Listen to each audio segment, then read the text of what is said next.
Are you working at a startup or have recently joined one? Let me help you make sure you don't get fired from a startup by taking charge and creating a 30, 60, 90 work plan. Well, congratulations if you joined a startup recently. Now, since you're new, someone else will most likely identify the work for you. However, even if you're working in the organization, that should not stop you from taking charge of the situation and actually crafting that 30, 60, 90 work plan yourself. Now, what is a 30, 60, 90 work plan? When you think about it, it's just the breakdown of activity, and you have to think about it in terms of the things that you have to do today, the things that you do next, and then long-term goals and outcomes. So the 30, 60, 90 isn't necessarily days, it's just how you break down the work. The immediate, the things you focus on tomorrow, and the things that you will focus on long-term. Now, how do you build that work plan in such a way that doesn't burn out the rest of the team members along the journey? There's a trick, but when you do it correctly, it will inspire great feelings of confidence in the rest of your engineering team as well as the leadership. Now, let me share with you how to think about building this work plan so that you will reduce the risks, improve the value of the outcomes, and find ways to accelerate the deliverables. So, the key to success is to address concerns that impact people, process, and technology. And when you're defining the work, apply Pareto principle, the 80-20 rule. So simply identify the 20% of the work that delivers 80% of the value. That's key. And finally, see if the work that you're identifying can be directly connected to either revenue generation, risk mitigation, or cost savings. That's imperative because that's the value of the work. So what are the outcomes out of this work plan? When it's done correctly, the 30, 60, 90 work plan makes it really transparent to everyone involved. The value of the work of the entire team. That clarity will inspire confidence in your engineering team and also the leadership, because now it's really evident where the focus is going to be, how it's going to be executed according to the plan, and everybody can see that the bulk of the value is delivered right up front. That's the Pareto principle right there.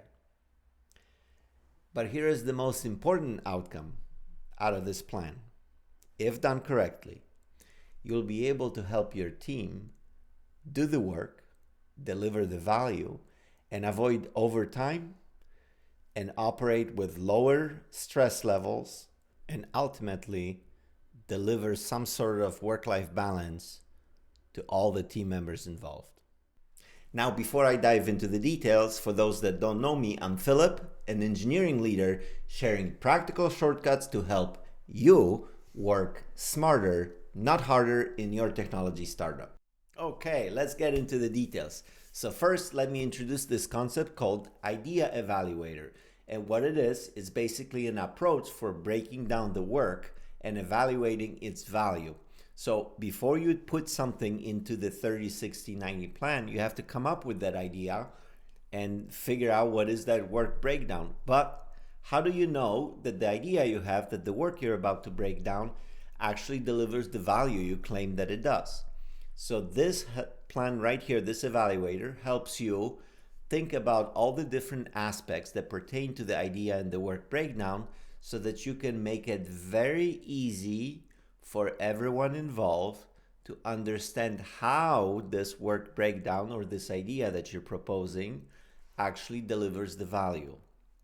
So first, let's say you have some idea that you want to work on, or you want the entire team to work on, maybe even the entire organization. You should consider the impact it has on the people, process, and technology. So for example, in the context of people, are you going to have to hire new people? Are you going to have to reduce the number of people involved? Do the people need to be trained? Are they capable of just taking it on and doing whatever they're doing today with that new idea? What about the process? Is the process more complex? Are you adding additional steps? Are you simplifying it, making it easier for everybody involved? What about the technology? Are you bringing in additional vendors? Are you buying new software products? Are you bringing it in, or simply updating the existing tech stack? So just some ideas to take into account. And then, again, doing the work breakdown, can you connect the work to either revenue generation, cost savings, or risk mitigation? As you do that, it makes it transparent where the value to the organization is at. So, are you working on a product that will now be sold? Are you working on some improvement to the existing product by, improving like its back-end process so that it actually costs less to operate? Or are you addressing some sort of security concern in the technology? Those are all things you need to consider when you're doing the work plan. And don't forget to apply Pareto principle, the 80-20 rule. So once you kind of have your bearings on this work that's going to have to happen, and you start breaking it down into like the 30, 60, 90 buckets, make sure that you first identify the 20% of the work that will deliver 80% of the value. Why? Because it will make it very easy to show progress and deliver bulk of the value very quickly. If done well, maybe you can cram it into the 30, right? Into that initial bucket so that it's worked on immediately. That way, you can start realizing value sooner. Next, it's the 30, 60, 90 plan approach.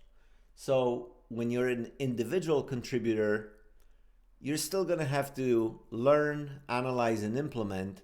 And so some of these concepts here are applicable to you as well, but your scope is going to be much smaller, right? You'll be looking at maybe a set of tasks, maybe it's an enhancement to an existing product, another API, or improving the API, or adding a new user interface, something of that nature. You can still break down the work in terms of the things that you need to do right now versus the things that you'll do next, and then in the future apply the Pareto principle, and of course take into consideration how it impacts people, process, and technology. And just like we talked about with the idea evaluator, as slide, on the previous slide, make sure you think about those concepts, how they relate to the work that you're doing, because it will help you effectively put the bulk of the value of your work in the beginning and do it in a very smart and transparent way that will make it easy for everybody else to see how your work contributes and the value that it contributes to the organization. When you're a leader, doesn't matter if you have a lot of people or it's a small team, as you join a new organization, you'll have to do the same thing. You'll have to learn, analyze, and implement. Perhaps more of these concepts are applicable to you, but you'll be thinking in the same way, meaning the scope of the work is larger, but you still have to break it down and you still have to consider the impact that it has on people, process, technology, and then are the ideas you're proposing, is the work you're breaking down, how does that connect to revenue generation, risk mitigation, or cost savings? You do have to take all of that into consideration. And obviously the Pareto principle, the 80-20 rule, has to be applied as you break it down. So these concepts here under learn, analyze, and implement are just to illustrate and give you an idea for the things you should be focused on and take into consideration while constructing this plan.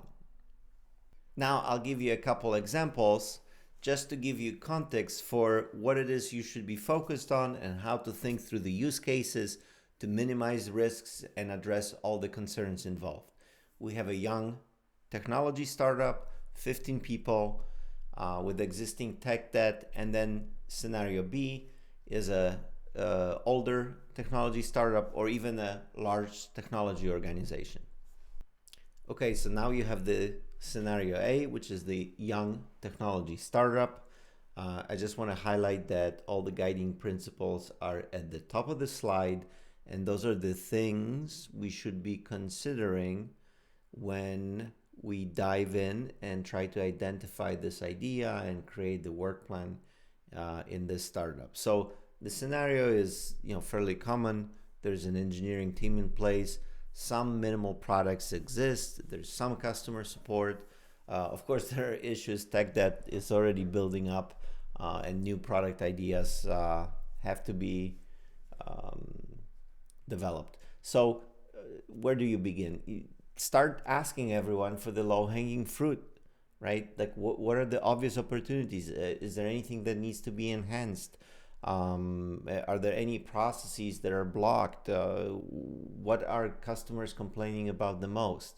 And you want to basically gather all those ideas and start breaking them down and categorizing them in accordance to what do they relate to. So revenue generation, cost savings, or risk mitigation. Each one carries a different level of importance to this organization. But if it's a young startup and it's all about revenue at the moment, then obviously those are the ones you would want to prioritize. And you do need to, when you start breaking down that work, right, once you prioritize it based on the importance, you need to start thinking in terms of, well, what is the impact of this idea or this work on people, process, and technology? So are we going to complicate things for everybody? Are we simplifying it? Do we need a new technology? Are we going to be building lots of new code? Are we buying a software product? Do we need additional engineers and so on? So each one of those ideas, once you understand how it relates to the rest of the organization and the value that you're gonna derive from that work, you need to start breaking it down, right, into like tangible, practical tasks. So this is where you apply the Pareto principle, the 80-20 rule. Again, as I said before, you want to identify quickly the 20% of the work that delivers 80% of the value. So you do need to think about the actual activity and try to take that 20% that delivers 80% of the value and focus on that first, because that builds up momentum and it clearly illustrates to everybody involved where the value is at, and it's going to be realized very, very quickly, right? Because it's the first thing you're scheduling everybody to focus the work on. So that's kind of it for the young technology startup here. And then let's move to the next use case, which is the either a more mature technology startup or a large technology department in a very, very large organization, right? The same is true. So similar scenario in the sense that an engineering team is in place. It's probably a complex product line, lots of different pieces moving around. Customer support, I'm sure it's already in place. There's probably a roadmap and a product issues backlog. No doubt permanent technical debt. Things just accumulate over time, lots of people involved. So is this process any different? Not really. You still want to ask everyone for the low-hanging fruit, right? Opportunities. So review the backlog.